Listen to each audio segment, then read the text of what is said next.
म्हणले या जगाला जो पाणी देतो, पाण्याचा वर्षाव करतो, तो कोण आहे? इंद्र आहे.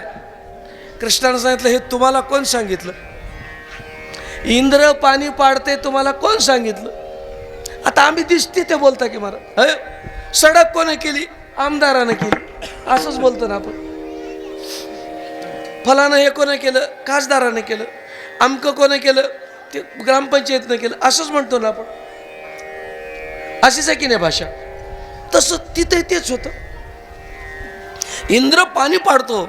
श्रीकृष्ण म्हणाले चूक आहे. अन्नात भवती भूतानी पर्जन्यात अन्न संभवा. पाणी कशानं पडते? ऐका, कृष्णाचं विज्ञान ऐका. भगवान म्हणाले पाणी पडण्याची प्रक्रिया अशी आहे, यज्ञामुळं पृथ्वी तृप्त होते आणि तृप्त झालेल्या पृथ्वीला पुन्हा यज्ञाला समिधा उत्पन्न करण्याकरता मी वृष्टी करतो, परमात्मा वृष्टी करतो. ही पोस्ट इंद्राच्या हातात नाही. तुम्ही फुकट त्याची पूजा करू नका. कृष्णानं सांगितलं नाही इंद्राची पूजा करायची. हे काम इंद्राचं नाही, हे काम इंद्राचं. हां, तुम्हाला पूजाच करायची असली तर आपल्या गायी जिथं चरतात, चरून गवत खातात, गवत खाऊन आपल्या सगळ्याला काय देतात? दूध देतात. आणि तिचं दूध पिऊन आपल्या अंगात काय येते? शक्ती येते. आणि या शक्तीमुळं आपण स्वतःचं, राष्ट्राचं, धर्माचं रक्षण करू शकतो. करायचीच असेल तर गोवर्धनाची पूजा करा. विरोध केला.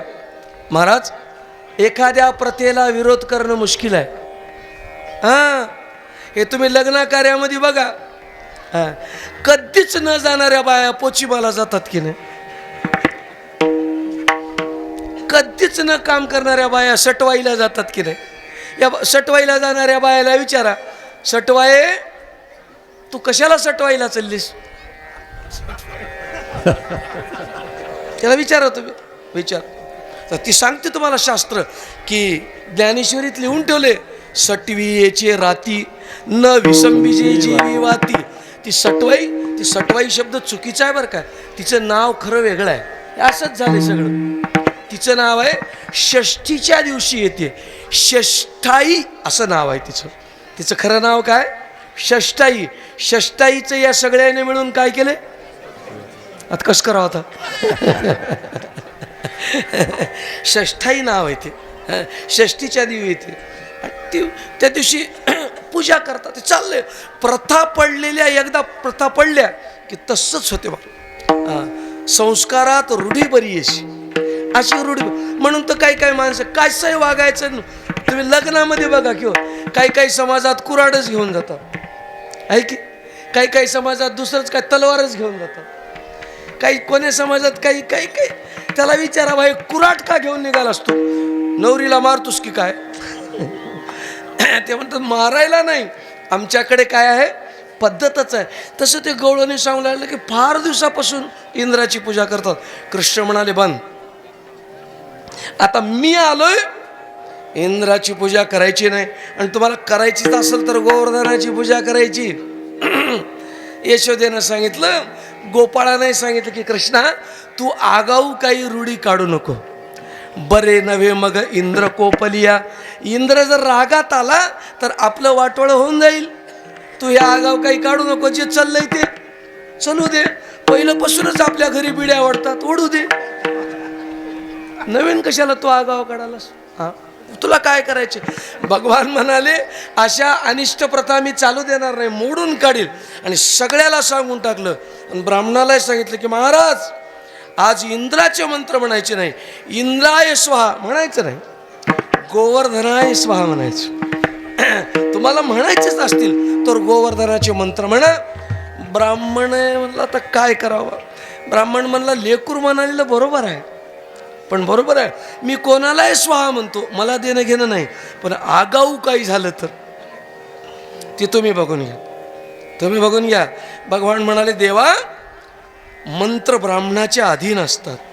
तुमचा मंत्रावर भरोसा आहे की नाही? बोला. माझ्या साक्षीनं मंत्र म्हणल्यावर वाईट होतेच कसं? तुम्ही म्हणा मी तुमच्या पाठीस आहे. आणि महाराज सगळं साहित्य घेऊन पूजेला गेले. कुठं? गोवर्धन पर्वतावर. सगळे गोपाळ बसले, सगळे लोक बसले आणि सांगितलं, देवा सुरू करा. अचम्य, लावा डोळ्याला पाणी. हे डोळ्याला पाणी का लावता तो सुरुवातीला? डोळ्याला पाणी. मी काही पूजा जास्त सांग ना महाराज, एकदा गेलो होतो चुकून. मी म्हणलं त्याला डोळ्याला पाणी लाव, त्यानं मजात डोळ्याला पाणी लावलं. मी म्हणलं आता हे चिपट मजा तोंडात खूप शिते. त्याला माहीतच नाही कोणा, पहिल्यांदाच पूजा करू लागलं ते. कोणाच्या डोळ्याला पाणी लाव त्याला काय माहीत आहे बिचार. ते सगळं शिकवावं लागते, असं करा तसं करा तसं करा. हे डोळ्याला का पाणी लावतात त्याचं शास्त्र आहे.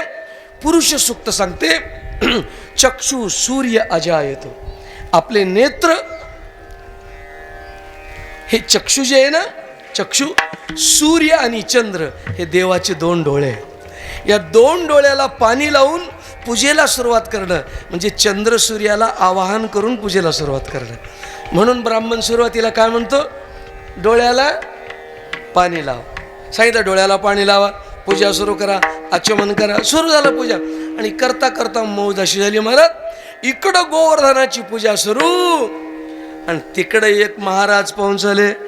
नारायण नारायण. त्या इंद्राच्या दरबारामध्ये सांस्कृतिक कार्यक्रम चालू होता महाराज.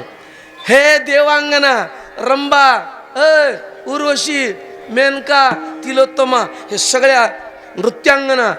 स्टेज भलं मोठं, तबले लावलेत, तानपुरे, हार्मोनियम, गंधर्व, गंधर्व गात गाणी. आणि तिथं सुरू झालं महाराज सांस्कृतिक कार्यक्रम. कुठं? इंद्राच्या दरबारात. मधुबन में राधिका. मस्त सुरू झालं. लोक कसं रंगून गेले म्हणतात. त्या नारदानं जाऊन इंद्राचा हात धरला, मरतूस म्हणला. इथं गाणे म्हणत बसलास. इंद्र म्हणाले काय झालं? अरे काय झालं म्हणजे? ते गोकुळात एक पोरगा आलाय, इतकुसच आहे. मग येऊ जा, काय होते? काय केलं त्यानं? तुझी पूजा बंद केली, तुला कळालं की नाही? इंद्र म्हणाले असं होत नाही, सगळं माझ्या हातात आहे, सगळं ते तुझा भ्रम आहे, कोणी विचारणं झालंय तुला, बघ जाऊन. आणि इंद्रानं दूत पाठवले, बघा रे काय चाललंय. दूताने येऊन सांगितलं यावेळेस तुमची पूजा नाही, गोवर्धनाची चालू आहे. इंद्राला राग आला, संवर्तक नावाच्या मेघाला बोलले. तो आला, तो म्हणला काय महाराज बोला. काही नाही म्हणले, फक्त गोकुळावरच पाऊस पडायचा, दुसरं गाव नाही. काय योजना असते महाराज? हां, यायलाच अनुदान मिळालं पाहिजे. हे तवापासून बिमारी चालू आहे.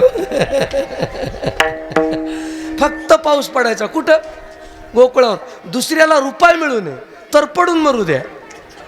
काय लोक महाराज. नियतच विचित्र. दुसऱ्याला धक्का लागू नये बरं का, फक्त गोकुळावर. आणि असा पाऊस पडायचा, शिळाधारी. पाणी पडाले असं वाटू नये. काय पडाले वाटा? शिळा पडाय, दगड पडायत असं वाचा. आणि गोकुळ कुठं होतं याची निशाणी सुद्धा, किलोमीटरचे धोंडे सुद्धा उपडून वाहत गेले पाहिजे. असा पाऊस सुरू झाला महाराज. गडगड गडगड आवाज वाजला, जे पाणी सुरू झालं, दंदन दंदन पाऊस पडला.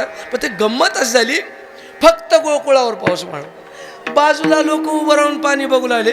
इतकं जोरात पाणी पडाले, आपल्याला काहीच नाही. असं होते की नाही?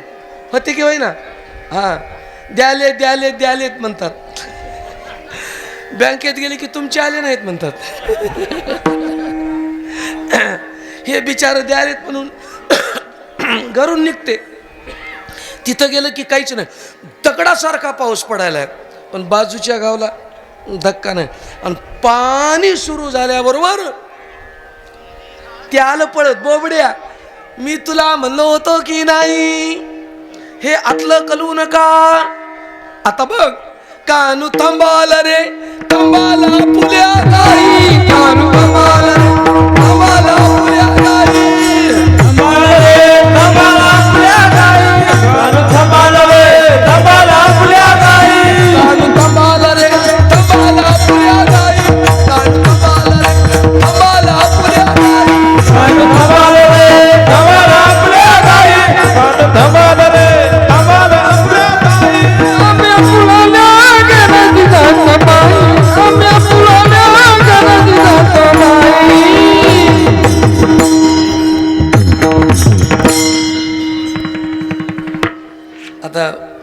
एकच बोबड्या होता, दुसरा महाग म्हणाय नव्हता. कृष्णा आता काय सांभाळ, आता कसं करो, तुला म्हणलं नाही पूजा करू नको. भगवान म्हणले काळजी करू नका रे. ते बोबड्या जरा घाई करायचे कोण्या कामामध्ये. हे बोबडे लंगडे माणसं यायला